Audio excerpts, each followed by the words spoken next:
Hello, you amazing people. Welcome back to Prescription Memes. Today we are going to be diving into r/ProRevenge because you seem to love that. And I have to admit, I love it too. It is so satisfying seeing people get their karma. And with that being said, if you like content like this, I would love for you to subscribe. I upload at least 4 times a week. I try to upload every day, but usually it's like a day and a half. And let's get right into it. Such a coincidental revenge story, posted by user/Mala I stumbled across this subreddit from a YouTube video, and I found the stories really entertaining of how much a bitch karma can be, which made me want to tell you guys my story. Before this story starts, I need to set a bit of a backstory. I used to be friends with a guy called, well, who we'll call Dick Richard. We used to be friends because we were the only 2 Nepalese kids in my primary school. Well, I'm technically half Nepalese.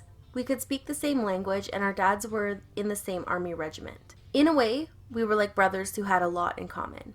This friendship lasted until high school, which is when he began to change. He started to become too popular and tried to be cool by doing drugs, disrespecting teachers, and getting with a lot of girls.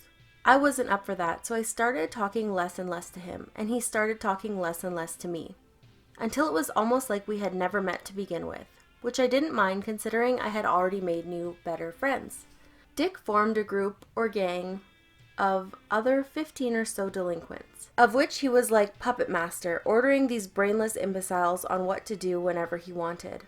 Dick and his goons would bully other people for no reason at all. However, I was somewhat in the clear since I had nothing to be bullied on, because I was nice to everybody and stirred no shit. This is where the story starts.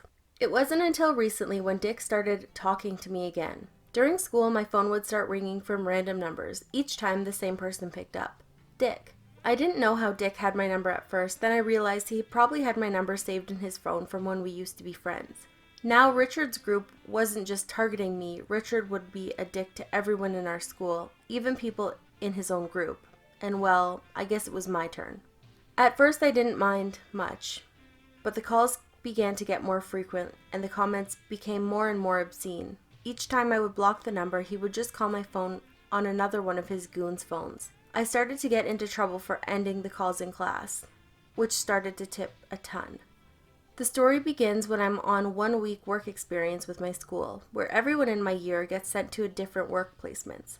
I got sent to a vet, which was my desired choice. I would observe operations and listen to consultations with patients, which I really enjoyed. I thought this week would give me a break from the calls since Dick would be working, but boy was I wrong. Every once in a while, my phone would burst with phone calls during the middle of me watching an operation or consult. Dick and his goons must have been fired from their work experience or let off because of how much troublemakers they were and calling my phone as a result of having nothing better to do. I started getting really frustrated of how they were ruining my experience, which is when a stroke of luck came my way. The next day, I was looking through a list of all the pets we would be consulting with in that day, and that's when I saw something midway down the list, none other than a Mrs. Richard.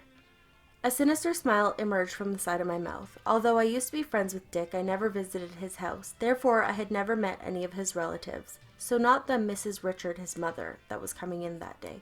When she arrived, the vet asked, "Can this student observe this consult, as it's a part of his work experience?" She replied with a yes, and then turned to me and asked what school I went to. I tried to hide my smugness and replied with the name of my school and my name.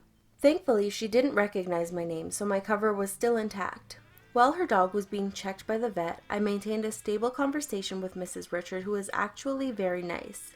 She then said, "You are very well-mannered, and your personality is very like my son, Dick. I trust that you know him."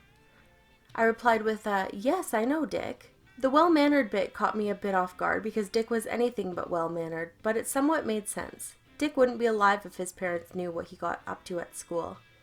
I know firsthand that Asian parents handle things with a little more discipline on these types of things, so I'm guessing Dick deletes the emailed referrals that get sent to his parents whenever he misbehaves, upkeeping his innocence to his parents. While I was holding the conversation, the vet walked into another room with the dog to put it in the kennel, in preparation for the operation, I presume. Just then, my phone started ringing from the same number that had been calling me earlier that day. I smile. I say, "Speaking of Dick, he is calling me right now. Would you like to speak to him?" She politely accepts, takes my phone, and pulls it to her ear. Then there is silence, with a slight murmuring from the phone. I couldn't hear what Dick was saying, but I'm guessing it wasn't exactly polite. Mrs. Richards' top lip was frozen solid, gobsmacked. Then the call ends. Mrs. Richards slowly turns to me, which is when I realize it is time to reveal Dick's true innocence to her. I summarize the whole story and even state what Dick gets up to in school. I even say that Dick is probably not even doing his work experience and skiving off of doing work. She turns blood red. She then asks if she can use my phone again to phone Dick, since she left her phone in the car. I happily comply. She rings the previous phone number. Before she speaks, there is the exact same murmuring, probably from Dick. Then finally she says, "How freaking dare you?" I give myself a celebratory high five in my head, and before I know it, she is releasing all her anger, completely disregarding my presence, and the fact that she is in a public vet, giving her seemingly pure child a piece of her gosh darn mind. In fact, I start getting scared for Dick with all these threats coming out. Mrs. Richard even started shouting at him in Nepalese, which hilariously I still understood. Every single bit of graphic imagery. The best of which was, "When your dad comes back from his training, he is going to kick so far up your ass that I will have to surgically remove his boot out of your stomach." I can only imagine that Dick's goons are watching him get torn to shreds and having to stand and watch awkwardly. After a while, Mrs. Richard returns my phone and apologizes to me for the scene and her son's behavior. I told her not to mention it. I happily worked the rest of the week, call-free, making the most out of my time, after which I departed for a well-deserved summer break. However, I started getting scared that I would be jumped after the break by a pissed-off Dick and his crew. But despite this event, I never saw or spoke to Dick again, and his goons didn't hold a grudge either. It turns out that Dick got sent to an army-like boarding camp, a few hundred miles towards the north of the country, and there he may well learn to behave. So moral of the story, don't come between an Asian and their learning. Boy hit me with a chair, so my mom almost owned a daycare. Posted by user/jockbbcboy. This story happened when I was 6 years old, but my mom retells it so often that the details are ingrained. I went to daycare while my mom worked. The daycare had a large playground with a jungle gym, plastic lawn chairs for sitting, a slide, swings, sandbox, and playhouse. One day, a boy kept sliding down the slide without giving anyone else turns. I decided to take a turn as he reached the bottom. When I reached the bottom of the slide, the boy hit me in the right side of my face with a blue plastic lawn chair. I started crying and ran toward a teacher. The boy kept trying to make me be quiet and pushed me. Now the playground was covered with pebbles and sand, and I was wearing shorts, so I hurt my knees and hands. I could barely see, and this made me cry louder. A daycare worker came over to me, admonished the boy, and cleaned up my hands and knees. I actually had bloody scrapes on my knees that needed bandages, my cut and bruise on my right cheek, and my right eye wouldn't open properly. All of this is important for what happened next. My mom picked me up at the same time as most parents. When she saw my bandages and my injured eye, she got out of her car, stormed into the daycare, and demanded to speak with the staff. She was yelling at the top of her lungs to find out who was responsible, what happened, and why she wasn't called about my injuries. The boy, we'll call him Kyle, and his mom were at the daycare. I told my mom that Kyle hit me with a chair. Mom: "Who is Kyle?" I pointed at Kyle and his mom getting ready to leave. My mom stormed over, and although I don't remember the exchange between her, staff, and Kyle's mom, my mom made it clear that she would make them pay. My mom took me to the hospital, got photos taken, and called the police at the hospital to take a report and press charges against the daycare. My mom was serving in the U.S. Navy at the time. She had a lawyer the next morning. Mom called the local news and did an interview with me at her side. Parents started pulling their children soon after. The director of the daycare asked to sit down with my mom a few days later. My mom, her lawyer, and I sat in the office, and she made her terms clear. The daycare could pay for my injuries out of court, or the local news could cover the trial as they went to court. They settled for an amount that my mom refuses to disclose. My optometrist says to this day that my right eye is smaller than the left eye, and my right eye has worse vision. But the daycare closed the year after I got injured. Neighbors ran over our fence. Dad installed concrete fence that wrecked 8 of their cars. Posted by user/MihaM12. I saw your crazy neighbor stories, and now I bring you my father's that stuck in my memory. English is not my first language, and I hope I didn't make any spelling mistakes. TLDR at the bottom. We live in a small private neighborhood. The neighbors are related to us more or less. distant relatives. Everybody here is a complete nut job. They were constantly arguing over decades before me or my brother were even born.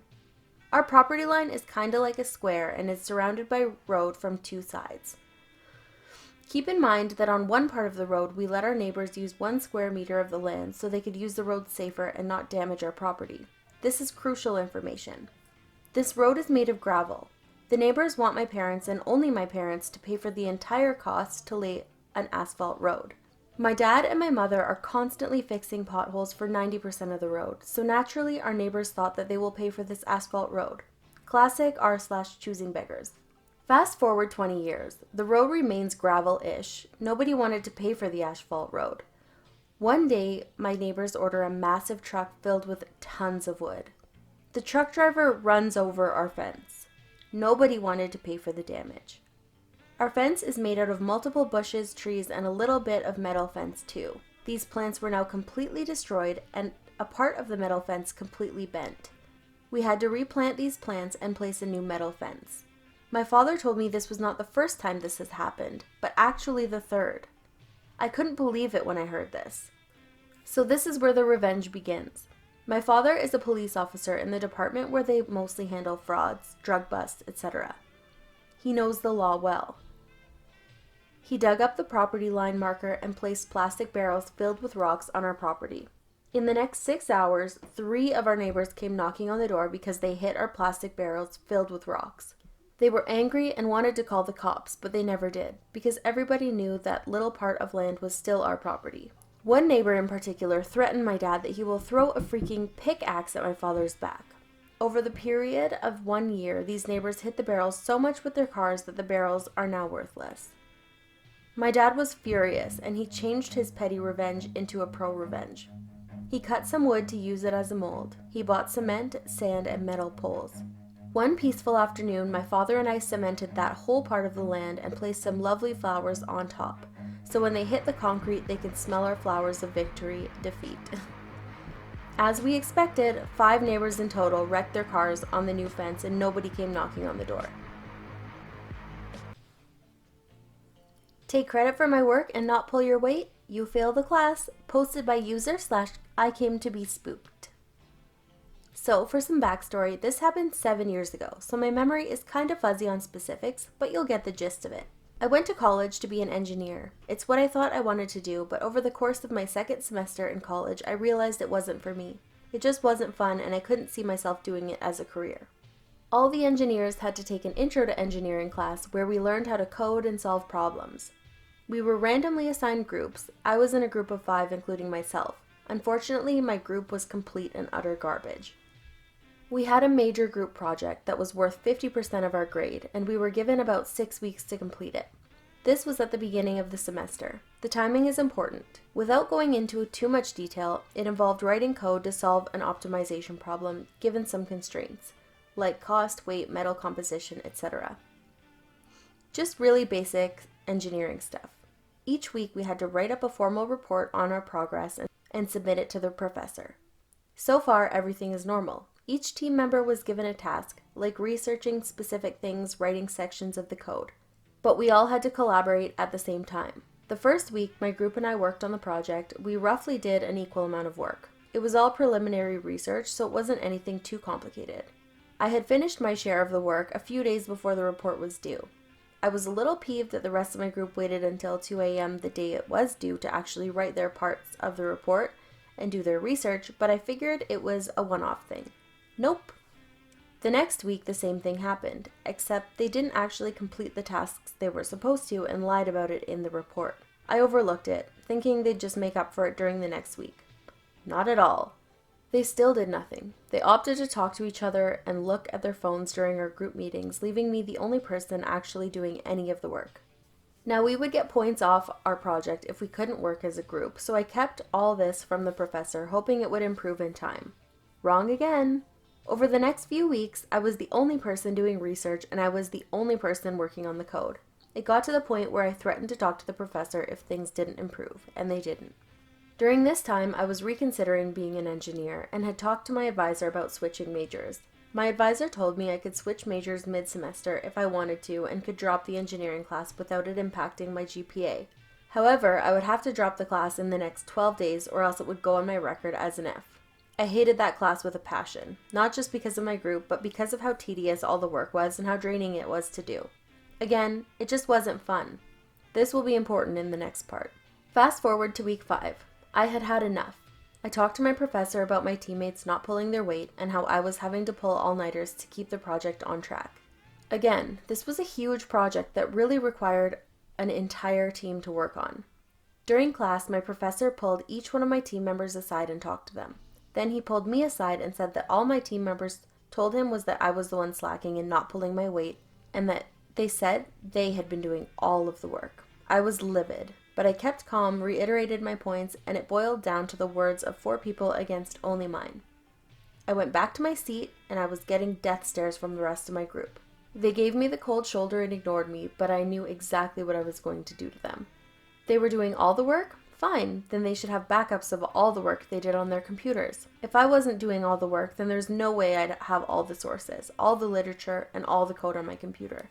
There's no way I'd have the almost completed final draft of the final report on my computer that I apparently didn't write. They should all have that too, right? No problem. I should be able to change majors and drop that class just fine, and they shouldn't be affected at all. So with 1 day before the drop deadline, I dropped the class without telling them. I did, however, tell them that I was really sick and wouldn't be in class for a while, and not to worry about me since I already talked to the professor. Fast forward to the final week of that project. It's the night before the final report is due. At about 1 a.m., my team starts messaging me, asking me if the code was done and if the report was done. I told them everything was fine and took a picture of the code on my computer to prove to them that everything was good. I made sure the picture was just blurry enough to where you could tell the code was there but couldn't make any out of it. I even took multiple pictures to get the blur to legibility ratio just right. The next day they were messaging me, asking me where I was and if I turned everything in. I didn't answer a single text they sent me, and I'm not gonna lie, I really enjoyed the panic. Suffice to say, there was no turning this project in late. I walked out of this with a different major and an incomplete mark for the class with no penalty to my GPA. They lost 50% of the grade for that class, failed, and presumably had to retake it. There was only ever one time I saw one of my former group members after the incident. We passed each other while walking to class. He very intensely looked me in the eyes and I just gave him a big old smile in return. Thanks for the year of free rent in Brooklyn. Posted by user/Shaftway. So a friend and I move into this newly renovated apartment in Brooklyn. It's nice enough, but just about every one of the 14 units has some sort of weird problem. One unit had the hot and cold water mixed up, flush a few times and get a heated toilet. One unit, none of the outlets are grounded. One unit, there are gaps around the windows. The problem in our unit was a leak in the air conditioner lines. The leak was probably at the roof, but we ended up with no AC. We call them and it takes a month to get someone. He refills the lines and a week later the problem comes back. We spend the summer getting the system topped up every week. At the end of the summer, they decided that our repairs and all of the neighbors were getting too expensive. So they send us bills. Our bill was in the tens of thousands of dollars. Recharging that system weekly must have been expensive. They also start trying to charge every unit for any infraction, like $100 for every unit for a single scrap of paper found in the hall. The tenants all get together to have a little meeting. It turns out that they never got a certificate of occupancy for the building. The city had it on the books as a furniture warehouse, so collectively we all just stopped paying them. Rent, fines, fees, nothing. We retain a lawyer and just live there.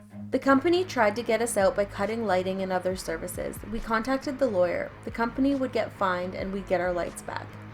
They tried to change the main lock once, but we let the locksmith know what was going on, so he stopped. They didn't try it a second time.